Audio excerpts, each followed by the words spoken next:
na izopụ ọkpa iji wee kwalite okwukwe nakwa ịgbasa oziọma Kraịst ka ọ kwụdosie ike. Diocese on the Niger echigo ndị dikin 30 n'oge ha gabigachara ule tara akpọ nakwa njikere nke ime mmụọ. Ya bụ echichi were ọnọdụ na Basilica of St. Andrew Onitsha. Onye ọla anyị bụ Ifunanya Nwankwọ sonyere ha na ya bụ mmemme maka ọrụ anyị ka o si wee gaa.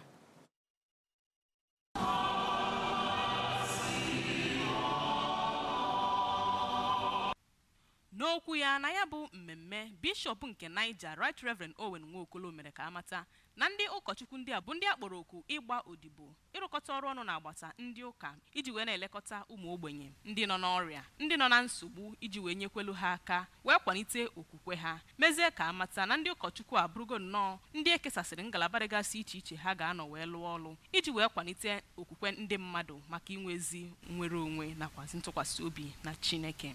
N'okwuchukwu ya nke ọ kpọrọ isiokwu ya The Final Charge, Archdeacon nke Alọ ma bụrụkwa Vicar nke St. Paul's Anglican Church Alọ, Venerable Chinedu Nnakwe, gwaziri ndị ụkọchukwu a nakwazi ọha mmadụ ka ha bụrụ ndị ga-agbaso mkpụrụ ezi omume ma gbara njọ ọsọ.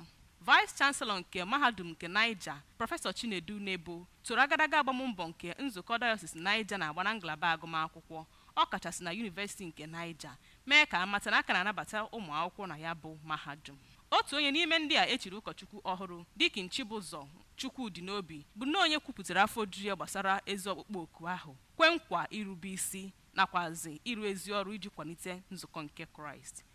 Site na Onitsha, Ifunanya Nwankwọ n'akụkọ ụwa ABS.